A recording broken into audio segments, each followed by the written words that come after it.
Bismillahirrahmanirrahim. Assalamualaikum warahmatullahi wabarakatuh. Waalaikumsalam warahmatullahi Alhamdulillah. wabarakatuh. Allahumma sholli ala Muhammad wa ala alihi washabbihi wa barik wasallim. Eh, Saudara-saudaraku, pemirsa TV-mu yang dirahmati Allah SWT. Alhamdulillah hari ini Allah SWT berikan kita semua kenikmatan. Salawat salam kita sampaikan pada junjungan kita Nabi Muhammad SAW.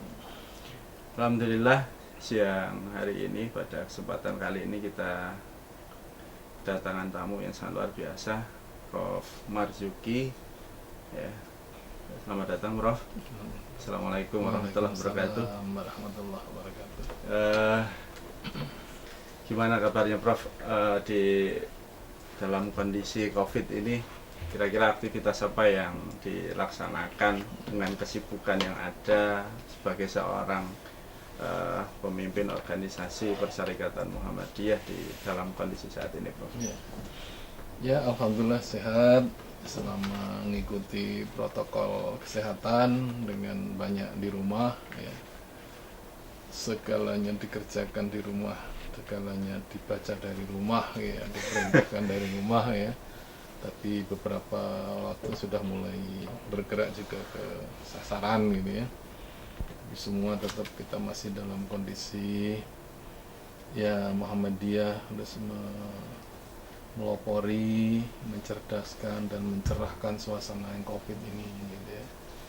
Kita tidak berada pada posisi yang ini, tapi memang Muhammadiyah harus menampilkan yang ya menjadi teladan dalam menyelesaikan persoalan-persoalan, ya, termasuk di dalamnya ya masalah ini COVID ini, ya, gitu.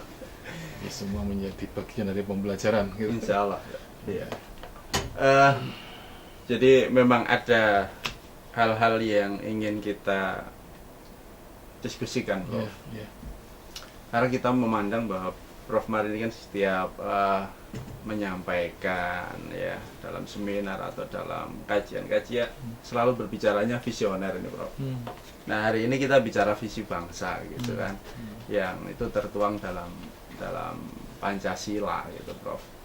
Nah, kalau kita melihat kan Pancasila itu begitu luhur sekali, Prof.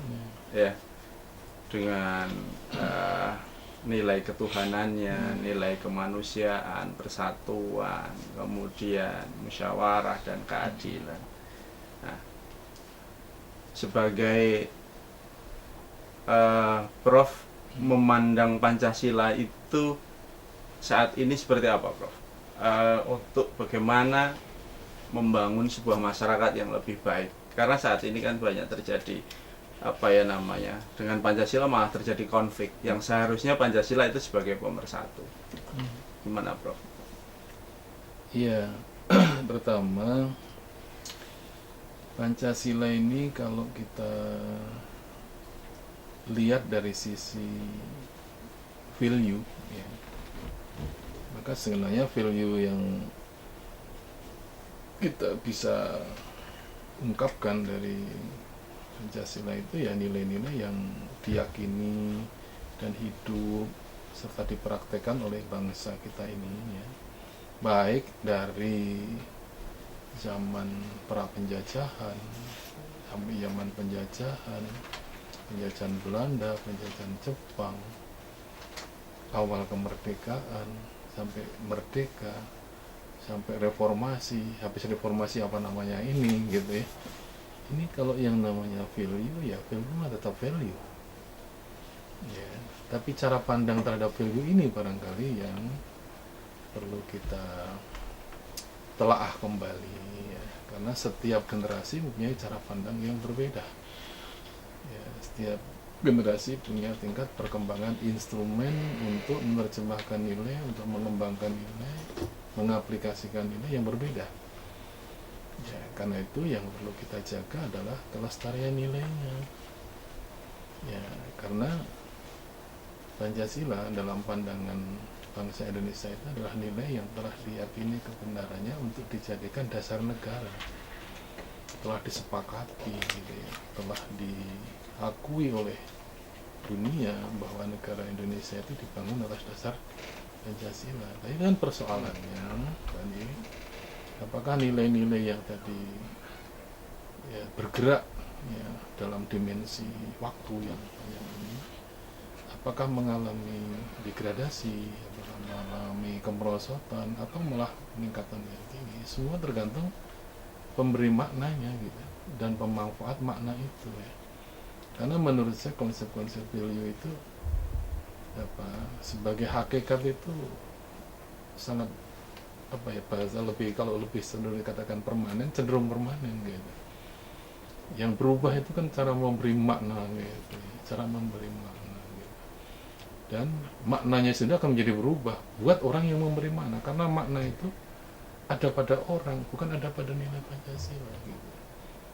Ya, jadi ada di meaning kita masing-masing gitu, bukan ada di Pancasilanya gitu ya, bukan ada di nilai-nilai itu gitu. Karena itu kalau itu terjadi perubahan-perubahan, ya yang perubahan itu dari aspek-aspek yang diturunkannya. Kalau nilai diturunkan dalam norma diturunkan dalam atribut, dalam kebijakan-kebijakan, bahkan dalam operasional kan.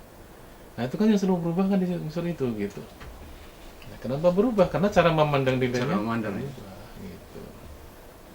Itu yang menurut saya tentang konsep bahwa nilai yang dari dulu sekarang malah menjadi yang bertentangan kan orangnya, yang dipertentangkan kan pemahaman terhadap nilainya, bukan nilainya. Itu kalau kita ini menarik Prof.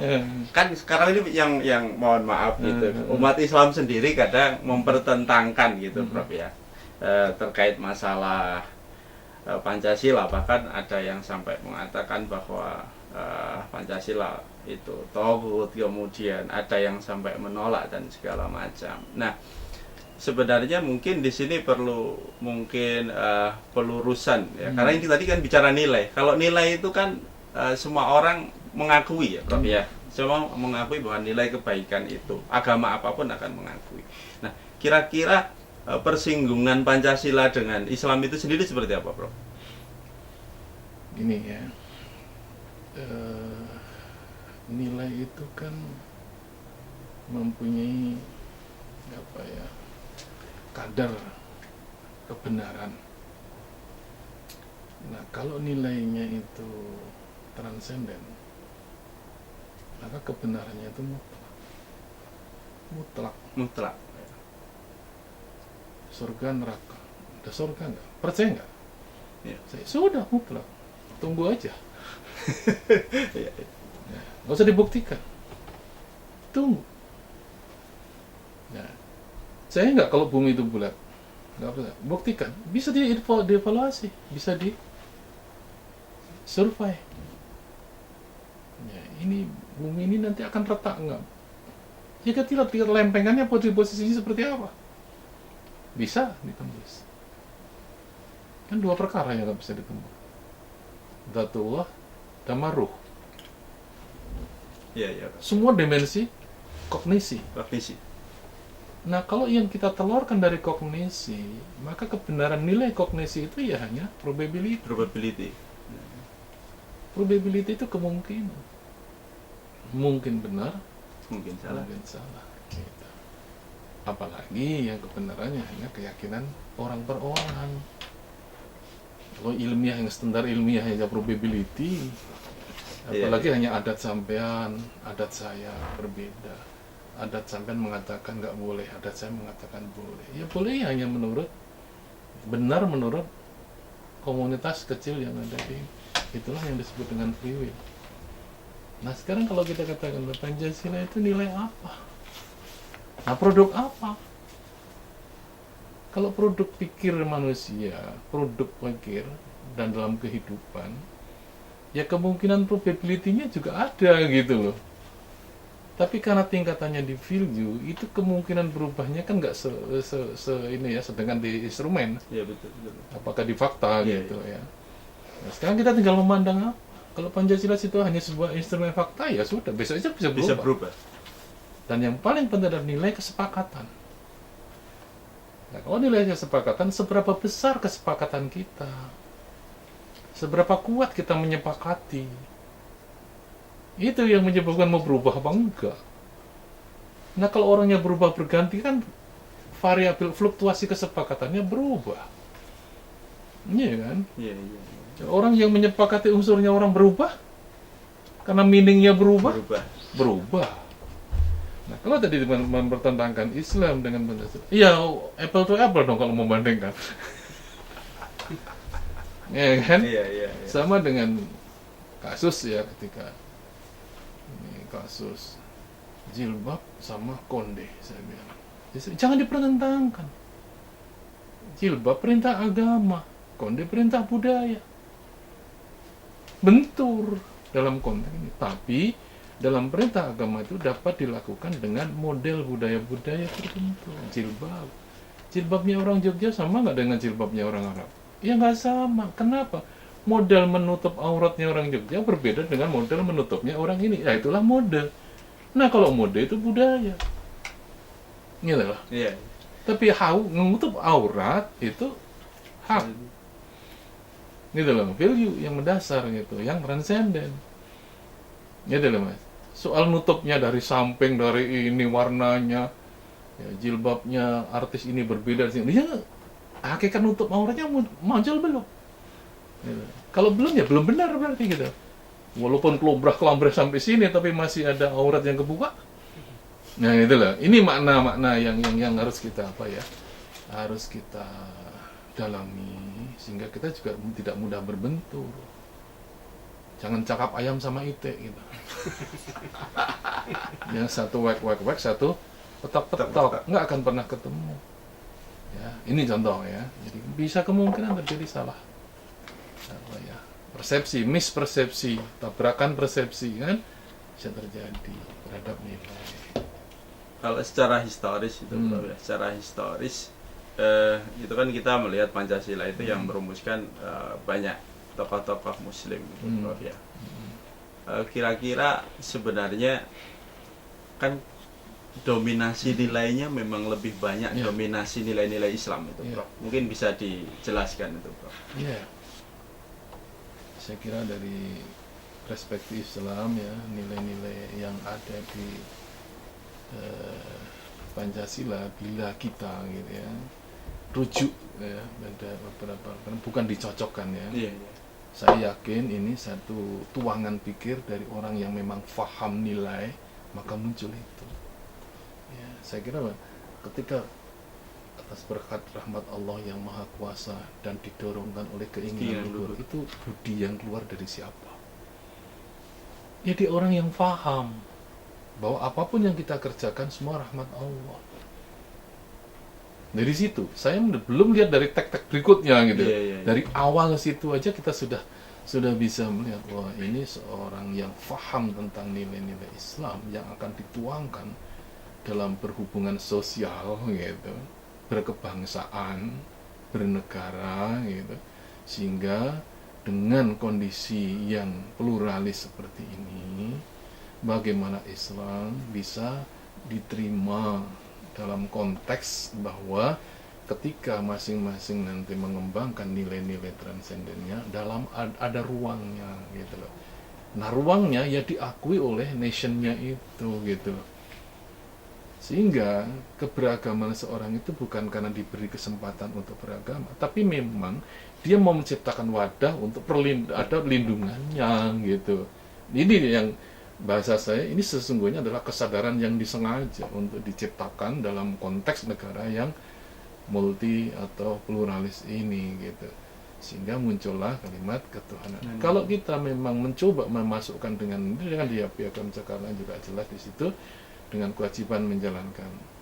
Tapi kan dialog perpanjangan dari 1 Juni sampai dengan tanggal 18 Agustus itu kan satu proses yang panjang.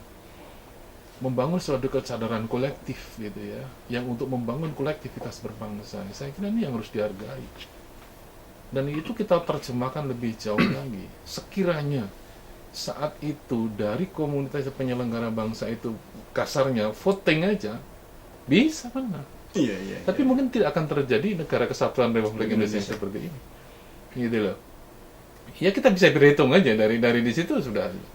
Dan dilihat dari populasi penduduk ketika itu lebih dari 87%, sekarang posisi 87%. Saya kira udah kondisi yang memang sangat mutlak kalau menangan gitu. Tapi apakah itu menjadikan bagian yang menjadi melemahkan posisi Islam? Ya sepanjang kita tidak nggak bisa merawat, ya lemah.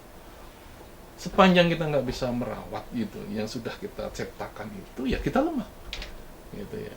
Kelemahannya apa? Karena begini, sekarang ketika didikotomiskan ya, agamis, nasionalis. Yang harus kita terjemahkan nasionalis itu nasionalis bernegara, bernation. Siapapun harus bernation, siapapun harus punya nasionalisme dalam bernegara ini. Jangan didikotomis saya nasionalis, saya islamis. Saya orang Islam yang nasionalis, saya orang nasionalis yang Islam. Itu harus menyatu. Yang harus dikotomis itu orang yang tidak atau menentang negara. Gitu loh. Siapa ini? Ya silakan aja siapa saja. Orang yang akan mengganggu kita bisa dari luar, dari dalam sendiri. Sekarang jangan menurut saya ya, jangan mengklasifikasikan dalam mendikotomiskan gitu. Menurut saya justru nation itu titik tengahnya itu nation itu. Yang di dalamnya itu nanti dikemas lagi negara ini kemudian oleh induk pertama itu ya ketuhanan. Lagi terakhir kesejahteraan. Gitu nation itu titiknya dari situ, diselimuti oleh 5 sila negara ini, dilandasi. Bukan diselimuti. Ya inilah menurut saya. Dan ini jangan didikotomiskan. Saya orang Islam yang berhadapan dengan nasionalis. Nasionalis kan di sini sila pertama itu kan negara ini negara yang beragama. Negara ini warga penduduknya harus beragama dan berkepercayaan. Nah siapa yang bukan penduduk? Ya nggak beragama. Kalau faktanya dengan partai-partai yang sekarang, mohon maaf itu bro. Jadi kan sekarang sudah ada istilah ini nasionalis, ini agamis. Ini nanti kapan bisa ketemunya itu gitu bro? Cara berpikir manusianya tadi yang harus didandani. Iya. Nah kalau saya juga ngomong partai cuma hanya sekedar mengelompokkan, tapi tidak beridentitas, ya memang kita nggak perlu lah. Kalau kita namanya mau ya monggo. Saya akan menggunakan lambang ini. Malah kayak dulu loh, kayak kayak apa itu pemilihan kepala desa, gambar pari, gambar cangkul, gambar jagung. Ya, ini menggambarkan ya. Wah ini kita tidak memandang di agamamu apa, wong suku ngendi, enggak. Saya akan bangun kesejahteraan. Maka dulu ada pacul, pari, jagung, arit. Ya. Ini instrumen yang untuk apa? Untuk menyatu. Ini hanya mengelompokkan kira-kira sing tak percaya ki sapa mimpin negara ini. Gitu.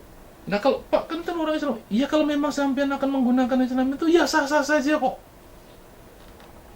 Nah, akhirnya sekarang orang pakai identitas tapi nyatanya malah munafik. Kan malah boleh sengsara. Iya kan? Iya. Ya tegas saja sekarang saya mengambil gambar pari, udah selesai. Saya gambar jagung gitu. Wes seneng aku ya pilihan, orang seneng lah ngono lah. Karena amanah itu kan diberi bukan meminta. Iya. Jadi kalau saya menerjemahkan itu bisa terpelihara kok. Ya hanya tadi karena orangnya banyak, cuma dengan banyak pikiran yang nggak akan sama dengan pikiran saya gitu ya. Tapi saya mandang ya mau. Mbok kita naik padu nang omah wae lah rasane ini. Kita lho ngapa? Kowe iki sapa? Bojo, apa? Istri saya, suami. Nek ke istri marah ya rungokke. Mungkin ada yang salah di saya. Kan gitu loh. Ya, nggak usah bawa suku, nggak usah bawa kan gitu loh. Nah, iya mas, saya ini suami, ini istri. Walaupun gue ngomong kayak nggak usah bawa suku. Nah, misalnya, ini contoh dalam satu institusi kecil. Berarti yang paling utama di sini kan kesepahaman dan kesepakatan tadi, Prof. Ya. Komitmen. Maka kalau di Muhammadiyah ada Darul Ahdi wa Syahadah itu, Prof. Mungkin penjelasannya seperti apa itu, Prof? Ya, gini. Dar itu tempat ya, rumah ya. Iya. Ahdi itu kan konsensus, kesepakatan gitu ya. Nah yang disepakati apa? Ya nilai-nilai yang 5 itu. Untuk apa? Jadi dasar negara. Loh, itu yang kita sepakati. Makanya saya katakan, saya dalam mengamalkan nilai ketuhanan, saya menganut agama Islam. Di agama Islam saya ditugasi mimpin organisasi Islam. Maka saya harus ngajak semua warga saya yang menjadi Islami. Nasionalis, Pak. Ya Islami di Indonesia itu nasionalis. Kalau kita bisa bina. Iya. Gitu loh. nasionalis itu kan isinya orang-orang yang agama tadi Islam, Kristen, Katolik yang disahkan terakhir disahkan Konghucu kan gitu. Itu disahkan resmi. Yang tidak itu ya tidak menjadi bagian dari negara yang berketuhanan ini. Kalau ada dikatakan negara ini bukan negara agama, iya, tapi juga bukan negaranya orang yang tidak beragama. Harus jelas, harus tegas, itu komitmen. Ya itu loh, itu yang ini. Nah, Muhammadiyah itu menyepakati ini sebagai rumah kesepakatan tentang nilai-nilai itu. Nilai ketuhanan, nilai kemanusiaan, nilai persatuan, nilai kerakyatan, dan nilai keadilan dan kesejahteraan. Ini kita sepakati. Bentuknya seperti itu, ya kita rumuskan dalam haluan bernegara ini. Pembangunan ideologi, pembangunan sila pertama, bagaimana membangun. Nah, ketika membangun bagaimana, kita akan saksikan namanya menjadi Darus Syahadah. Untuk apa? Untuk Darus Salam. Ini kalau diurutkan bahkan, ya mungkin, gimana mungkin kita tidak menyepakati ini kalau kita ingin menggerakkan ini kalau kita sepakati dulu. Gerakkan untuk apa? Untuk menuju Darus Salam. Kira-kira Muhammadiyah sudah ada perumusannya belum itu, Bro? Ya sudah, tapi hanya masih ya batasannya belum. Nah, misalnya, saya sepakat ketika nilai-nilai yang dituangkan melalui TAP MPR 78 yang sudah dibatalkan di tahun 98 dan akan maju lagi di 2018, itu per 20 tahunan loh, sudah saya hitung dulu orde lama dari kemerdekaan sampai ke tahun 68 ya, dari 68 dari 65 ya, dari 65 sampai 78 kan belum ada pedoman itu. Betul. Ya, baru muncul P4 itu di tahun 78. Bergeraklah selama 20 tahun, tahun 98 kena reformasi. Keluar lagi di zaman Habibie itu ada peraturan presiden yang berkaitan dengan penyelenggaraan kebangsaan. Itu mati suri juga nggak pernah ini. Zaman SBY hanya 4 pilar pun didemon lagi oleh Joglo itu, MPP Joglo itu akhirnya juga nggak populer lagi. Tahun 19 muncul BPIP dengan HIP yang sekarang juga sedang dipersoalkan. Kenapa? Ya saya bilang tadi, kalau kita kembali lagi sekarang rethinking lagi kembali kepada pemikiran tentang nilai-nilai Pancasila tadi, Muhammadiyah itu memberi contoh rujukan. Kita sepakati, nggak usah lagi, sekarang tinggal kita wujudkan sebaik-baiknya. Kita bangun nasionalisme itu milik semua orang, bukan milik sekelompok orang. Pancasila itu milik semua orang, bukan milik sekelompok orang. Dan tidak menjadi alat untuk menuduh bahwa kamu ini menyimpang dari Pancasila, bukan. Kalau kita mengenalkan dengan benar-benar, dia akan terhukum dengan sendirinya ketika menyimpang. Ini persoalannya. Jadi bukan untuk alat gebuk, bukan untuk alat ini, ya. Tapi justru kita ini loh. Dan selama dari reformasi sekarang kita menyebut Pancasila aja nggak pernah. Apa datanya? 24% anak muda kita itu udah apa lagi Pancasila.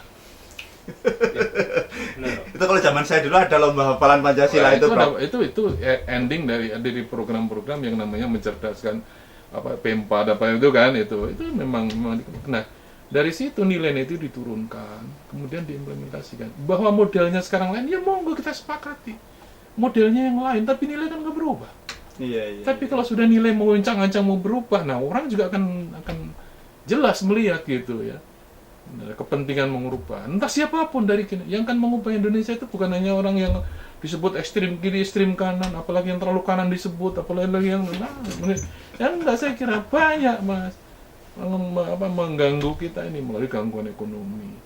IPOL, Sosbud, Hankam itu sudah kena gangguan semua. Ada wazwul fikrinya sudah mulai terkontaminasi ya. Iya, sampai pada kebijakan-kebijakan bisa terkontaminasi kalau kita nggak waspada gitu. Nah, itulah Muhammadiyah memberi contoh tadi. Makanya di Muhammadiyah itu banyak urutan yang bisa kita perhatikan ketika Muhammadiyah dalam membangun satu komitmen bahwa Darul Ahli wa Syahadah tadi. Kita punya konsep bahwa Islam yang yang dipahami oleh Muhammadiyah itu dengan tempat yang namanya Indonesia dengan Pancasila itu sudah kita yakini kita bisa mengimplementasikan, gitu loh.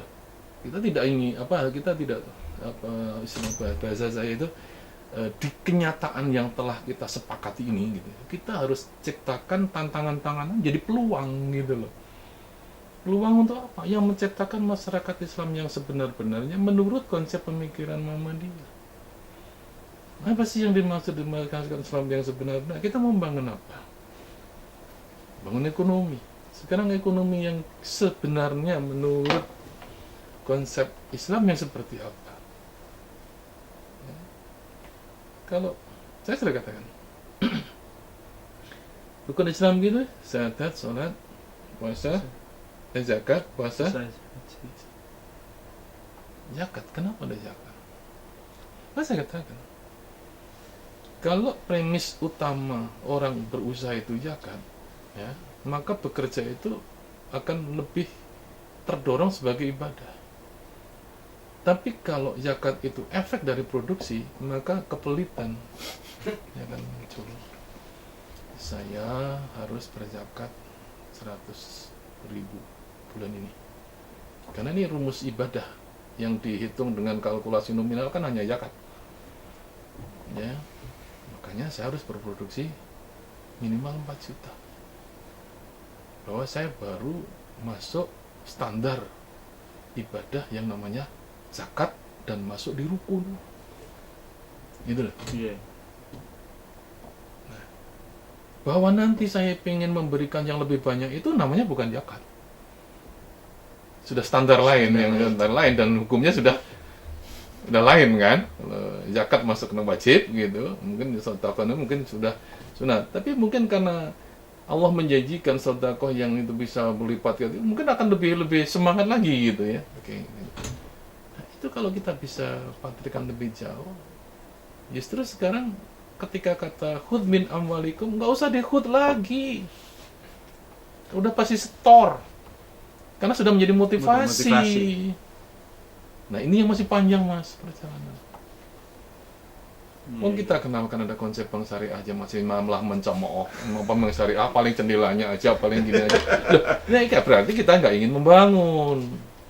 Apalagi warga kita sendiri umat, bahkan di amal usaha Muhammad diri sendiri nggak mau pakai itu ya sudah. Artinya nanti hanya bicara koni.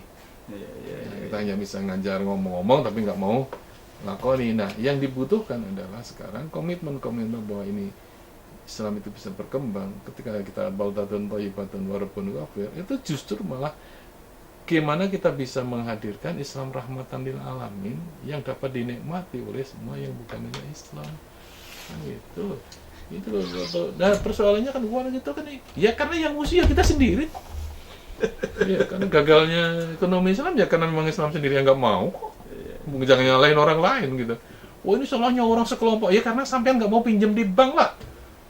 Orang mau pinjam, sampean nggak mau pinjam karena takut ditagih hutang. Kalau mau bisnis menggunakan dana pembiayaan, gitu. Berani berbisnis ya berani menggunakan dana pembiayaan, kan gitu. Jadi orang ya tersaingi, apalagi dengan konsep credo itu kepercayaan. Kepercayaan buat umat Islam itu sandarannya paling mudah sebenarnya. Ketika menjadi jamaah saya, jamaah masjid saya jangan hafal orangnya, kan nggak perlu saya tanya agunamu apa. Agunanya, Pak. Iya. Agunanya itu sudah trust. Credo itu kan kepercayaan. Nah, akhirnya apa? Minjemi para jamaah dengan uang ini jauh lebih dari pulang ketimbang dengan agunan malah nggak pulang. Tinggal bagaimana membangun gitu. Jadi ketika kita kembali ke Pancasila tadi, Prof, ya Darul Ahdi wa Syahadah untuk kesepakatan di Muhammadiyah tadi. Berarti kan endingnya kan baldatun thayyibatun wa rabbun ghafur tadi, Prof. Iya. Nah, kira-kira ketika memang benar-benar Pancasila itu dijalankan gitu, baldatun thayyibatun wa rabbun ghafur dalam konteks keindonesiaan itu seperti apa, Prof? Menurut pandangan Prof sendiri gitu. Iya, ketika 5 sila itu sudah terjawab. Kalau sekarang masih jauh, Prof. Ya bisa dihitung sendiri misalnya gitu ya. Umat Islam yang beribadah dengan benar udah berapa? Iya. sekarang ya, kalau kita berhenti di satu masjid ya, ada masjid, kita hitung jumlah jamaah Jumat di masjid, kemudian berbarengan dengan azan dikumandangkan, stoplah jalan di samping masjid itu, sampean hitung laki-laki yang di jalan berhenti itu dengan jumlah yang ada di masjid itu banyak mana? Itu mungkin nggak Prof, ada program gitu Prof, mohon maaf, dari negara untuk mengamalkan sila pertama itu Prof, dalam konteks versi agama masing-masing gitu. Lah Islam sudah dibangunkan masjid amal bakti Muslim Pancasila 999 loh Mas. Gitu ya Prof. Zaman Pak Harto. Dulu memang kayak di Jalan Benar Lampung itu ada ada masjid Pancasila. Tahun 97 jamaah asar itu cuman saya sama tukang adzan. Allah. Iya, Kalau saya mau ngajar di Bandar Lampung ya. Tapi sekarang udah penuh. Kenapa penuh? Karena penduduknya juga penuh. Nah, saya kalau berhitung lagi, maka saya bilang tadi, kalau itu dihentikan sebentar aja, mungkin macetnya sudah 3 km. Iya. Yang di masjid juga cuma segitu, tapi yang di jalan itu maknanya apa? Belum teramalkan ya. Ya, orang laki-laki nggak Jumatan ya gitu. Nggak, itu contoh aja ya. Dan itu tidak hanya di Muslim. Sekarang gini, misalnya dibangunkan di gereja, di pura, ya kita hitung aja dari entitasnya, belum hakikat. Nah sekarang orang yang sudah, maaf ya, dari tampilan sebagai seorang Muslim yang kelihatannya kafah gitu, itu kelihatannya kafah. Gitu. Sekarang apa sudah amanu wa amilus sholihah. Sudah sholat tanha anil fahsya wal munkar. Penghuni suka miskin itu saya kira 70% itu sholat tuh Mas. Apalagi mau cepat keluar Bro. Ya saya hanya melihat itu aja. Saya hanya melihat itu aja. Kenapa? Kalau mau mencapai kualitas ya tadi, apa yang sholat itu gitu bisa tercegah kemungkarannya. Apa yang beriman itu amilus sholihah gitu ya. Jangankan itu, yang bilangan aja belum tercapai tadi. Iya. Tapi kalau kita lihat hari raya itu lapangan penuh, jalan nggak ada yang lewat. Artinya barangkali baru saya, tapi kita nggak ngerti, tidak mengatakan oh ini gagal nih salah. Ya kita, itulah kondisi kita ini. Apa yang bisa kita naikkan lagi gitu ya. Dan jangan hanya bilangan berapa masjid, berapa musola. Kalau mau sampai kualitas ya tadi, kata kuncinya apakah amanu wa amilus sholihah, bentuknya apa ya, kata sampean tadi kan kemarin bicara ilmu, sampean ada dokter ilmu, apakah ilmunya berhikmah ya, itu kan tantangan ini, bahwa sampean ngajar kemana-mana bisa iya ya, tapi apakah nanti berhikmah ya kembali lagi nanti kepada pengguna dan kita juga yang mendorong gitu. Sampai ke situ ukurannya, kalau apakah udah sampai atau belum gitu ya. Ya, ketika sekarang ya ukur aja di sini, misalnya saya punya uang sekian itu ada di bank syariah, ada sekian %, di bank yang ada ini. Saya juga ditanya, kok kan banyak masih punya di bank ini? Ya giro gimana? Giro itu lalu lintas. Ya, kan harus buka jendela banyak untuk gerak itu ya. Itu misalnya mulai dari dalam hal apa lagi? Ya, dalam berkemaslahatan katanya. Ya, hak orang lain ada sekian %. Apakah ketika kamu makan enak, apakah tetangganya juga ikut merasakan? Apakah ketika sampean goreng ikan asin, karena tetangganya yang bawa ikan asin itu juga Anda kirimi?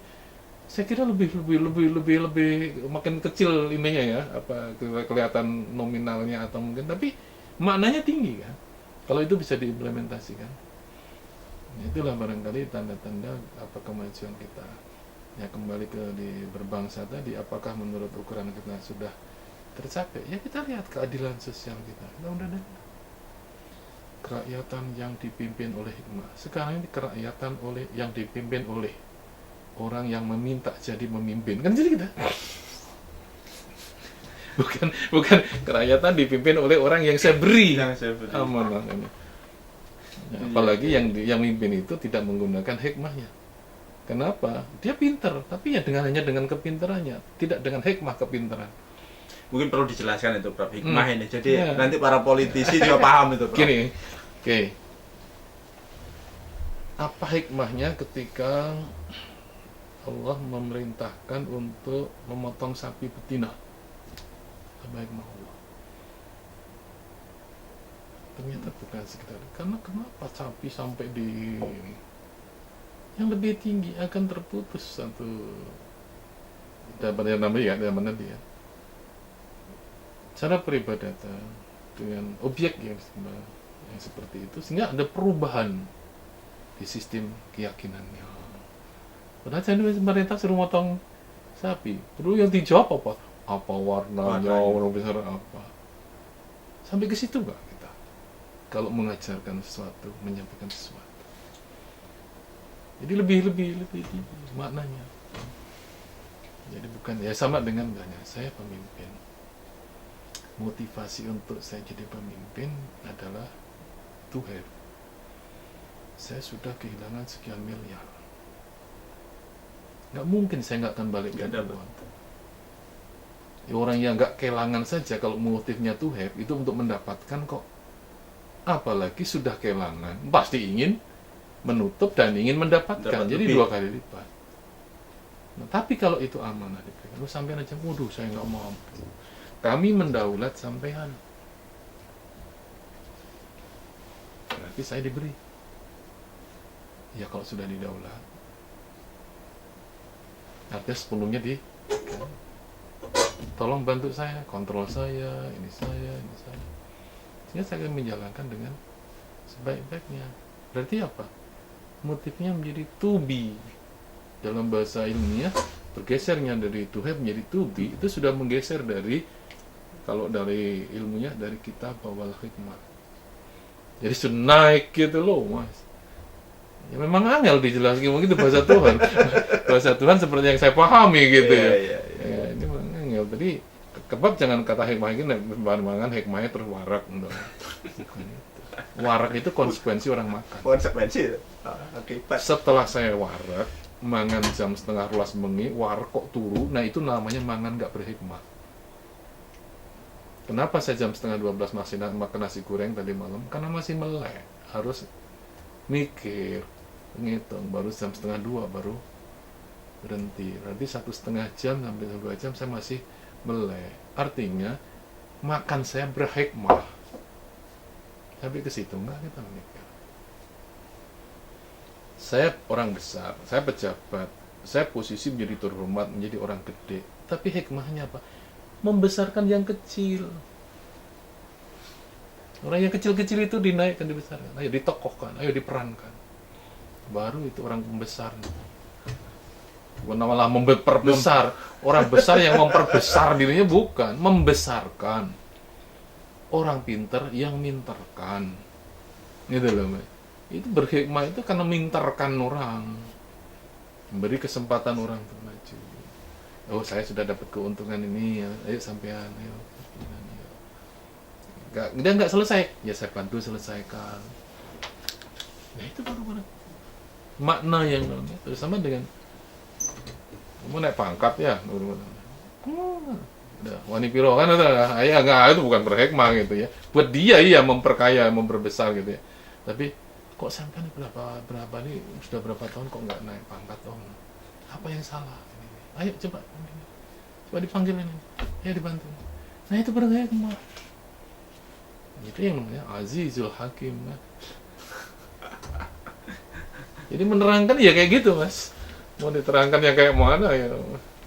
Jadi memang untuk implementasinya itu ya Prof ya yang mungkin sangat perlu sebuah sosialisasi yang luar biasa gitu. Dan memang para pelaku pengelola negara dan kita sebagai rakyat harus memahami betul gitu apa itu hikmah itu. Mungkin terakhir itu Prof ya. Ini personal nih Prof, saya bertanya. Kira-kira sebenarnya Prof hidup di dunia ini, mohon maaf visinya, kemudian yang ketika nanti sudah, mohon maaf, sudah tidak ada itu kira-kira ingin dikenal seperti apa, Prof? Dikenal sebagai apa gitu. Mohon maaf nih. Visinya, mungkin visi hidup di dunia itu kan seorang itu punya visi yang tersendiri gitu ya, berbeda-beda gitu. Seperti apa Bro? Mungkin bisa jadi inspirasi buat yang lain gitu. Ya, sampean mengenal saya karena saya terkenal, Mas. Enggak. Tapi sampean membutuhkan sesuatu apa untuk mengenali objek itu. Ya, makanya sekarang saya kalau menjadi objek gitu ya, ibaratnya pohon ya saya bisa bertumbuh dengan akar yang kuat, dengan pohon yang besar, daun yang rindang menjulang ke langit, berbuah dengan buah yang enak. Yang ngomongkan enak nanti siapa? Yang makan. Kan? Menurut saya enak, belum tentu. Enggak. Itu bahasa saya. Ya, saya dengan promotor saya waktu itu ketua prodi diminta, kamu nggak usah pulang, bantu saya di sini. Maksudnya suruh ngajar di sana. Saya bilang, saya ini datang ke sini diberi tugas untuk belajar, kemudian dengan harapan saya balik lagi mengembangkan institusi saya. Tapi kalau Bapak serius mau berharap dengan saya, silahkan harapan itu sampaikan pada pimpinan saya. Nah, pimpinan saya dilalah itu kok ya ngerti, nggak mungkin kalau saya yang jawab. Tapi kalau saya yang jawab mesti nolak gitu. Silahkan tanya Marzuki sendiri, mau apa enggak gitu. Ya saya puas diri, saya datang ke sini diutus, dibiayai, dan saya diharapkan pulang, saya tak pulang. Tetapi nanti kalau saya sudah pulang, kok nggak membuat orang itu enak memakan buahnya, saya akan kembali kepada orang yang membesarkan nanam saya. Artinya saya, kenapa buahnya nggak enak, saya kira. Gitu. Baru saya akan kasih itu. Nah, artinya kita ini ya sekarang, apa yang ada sekarang ini menjadi star saya menuju apa? Ya aksane takvim lah. Dengan apa? Ya dengan amar ma'ruf. Amar ma'ruf itu ya emansipasi, menaikkan saya, ya, liberasi. Saatnya saya jatuh ya saya harus mentas, saatnya saya utang ya segera saya tutup biar saya investasi gitu loh. Nah, itu aja gini, nggak usah bahwa terus bagaimana buat generasi ya saya mendahulukan generasi keluarga saya. Paling kalau ada sesuatu yang kira-kira menyimpang ya semua. Tapi dalam banyak hal sudah banyak yang diikuti, dan ketika diikuti itu ya nggak tahu ya, ada bahasa saya itu ada red return ya. Red return itu gini ya, saya melakukan sesuatu yang tidak saya sadari, tapi sesuatu itu menjadi kebaikan buat orang lain, maka orang itu akan memberikan balik ke saya itu dengan cepat, dengan mungkin lebih tinggi gitu. Itu namanya red return, ada balikan ya, ada feedback yang kembali ke kita lagi. Itu hampir sama dengan ketika sesungguhnya teologi memberi itu menerima kan gitu loh. Ya. Bahkan yang kita terima bisa lebih banyak kan. Janji Tuhan apa? Itu aja gitu. Hanya kapan waktunya, bentuknya seperti apa, ini barangkali contoh. Saya banyak mengeluarkan, tapi saya kok orang nggak banyak masuk. Sampai pernah masuk rumah sakit, selama ini nggak? Itu nggak pernah kamu hitung ya bilang. Itu orang yang kau terima itu malah sedikit masuk rumah sakit. Ini yang kita salah berhitung gitu. Seolah-olah saya belum mendapatkan posisi yang enak. Saya bilang, saya kok kayak perasaan saya itu kayak ya nyapu nendelan ditegur orang gitu aja loh. Lagi nyapu ditegur, lagi nyapu dia berhenti ngajak salaman. Apa itu? Itu feedback, Mas. Social cost yang kita keluarkan itu mendapatkan feedback. Yang kita jangan berhitung nominal gitu. Iya. Kalau itu terus mah nggak ada habisnya. Toh juga nggak akan bawa apa-apa. Nah itu barangkali yang kadang-kadang Mas. Dan bukan saya ciptakan gitu. Iya. Ya mungkin saya terakhir juga sampaikan tadi ya tentang yang Muhammadiyah tadi. Memang Muhammadiyah itu membuktikan sebagai Darul Ahdi kesepakatan sampai hari ini. Apa yang dilakukan Muhammadiyah? Begitu pemerintah DPR menawarkan konsep ini, Muhammadiyah udah masukkan. Nggak harus gini-gini di jalan. Ya, paling cepat. Ya, bahkan terakhir Pak Muti beberapa forum komunikasi agama itu membuat pernyataan. Itu bukan masalah perlawanan agama, bukan. Ya ayo, bahasanya itu Muhammadiyah ingin mencoba membangun dan meluruskan kiblat pemerintah gitu loh. Kiblat itu ya haluan. Nah, ini bicara haluan ideologi. Ini prinsip nih, memberikan masukan. Ya bahwa itu ditekan oleh temannya berarti punya kepentingan yang sama. Dan ternyata bukan hanya agama Islam, gitu loh Mas. Iya, Seolah-olah yang dipertentangkan hanya agama Islam. Ini pertentangan-pertentangan yang juga perlu pemikiran. Bahwa yang sedang dipertentangkan apa jabatan apa nggak tahu saya. Tapi yang pasti dokumen-dokumen kan terbaca. Memang ada beberapa prinsip yang juga harus kita pahami. Nah, kemudian dalam wasyahadahnya sampai hari ini Muhammadiyah selalu berkembang, bertambah. Saya kemarin menandatangani 2 sekolah. Artinya apa? Ingin mempersaksikan bahwa mencerdaskan kehidupan bangsa itu nggak ngomong toh, ya bangun sekolah, menambah guru, menambah menyekolahkan dan sebagainya tadi ya, itu dari sahadahnya sebagai rumah persaksian, ya ingin mensaksikan, bukan hanya ngomong tok gitu loh. Komitmen kan ngomong tok, ya sahadah ini ingin memberikan saksi. Ya, dan Muhammadiyah punya 20 majelis dan lembaga yang membuktikan itu. Semua bergerak, termasuk MDMC, termasuk di COVID sekarang. 300 miliar sudah keluar Muhammadiyah dalam bentuk nominal. Belum volunteernya, belum pasukan-pasukan di depan, belum aset semua yang kita. Untuk apa? Ya untuk masyarakat. Karena memang di anggaran dasar kita, muka-muka timah kita berorientasi pada masyarakat, bukan pada state. Bukan berpolitik, tapi kita bersosio dalam kepentingan membangun kesejahteraan umat, untuk membangun masyarakat di dalam sebenar-benarnya melalui pengamalannya, bukan hanya sekedar tampilan ininya ya. Iman ya amilus solehah, Islam yang juga rahmatan lil alamin, salat yang membangun dan sebagainya. Ya, saya kira bukan hanya sekedar slogan Darul Ahdi Wasada. Sampai ini ada 17 poin ini sebenarnya saya ini kan cuma nggak saya bisa angkat banyak ya. Tahapan-tahapan termasuk ya ketika 4 dari BPUPKI, kemudian kita punya TNI pertama jenderal, kita punya yang menyatukan Indonesia menjadi satu kesatuan utuh, itu kan Juanda ya, Insinyur Juanda menyatukan dalam kesatuan negara yang termasuk lautannya. Nah, itu membangun negara yang utuh. Nah, itu sudah kontribusi besar dalam Darul Ahdi. Tapi wasadanya ya kita bela gitu loh, kita isi. Kalau perlu lautan itu ya kita cetak tenaga-tenaga yang bisa membudidayakan, mengeksplor ya lautannya itu. Ya, mudah-mudahan itu apa yang sampaikan menjadi bagian dari pertanyaan tadi gitu. Paling tidak. Jadi Pancasila itu luar biasa, Prof. Kalau umpamanya kita bedah ya, Prof ya. Karena dia ruh ya, karena dia ruh yang menghidupkan bangsa Indonesia ini. Dan bahkan ada seorang orang Australia yang ingin menjadi warga Indonesia karena salah satunya karena cinta dengan melihat Pancasila itu, karena berbeda dengan yang lain, terutama di sila pertama ketuhanan yang Maha Esa itu.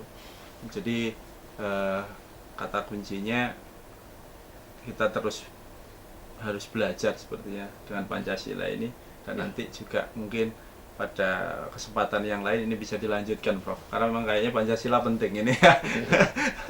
Kalau zaman saya dulu ada P4, cuma juga lupa juga ada, Prof ya.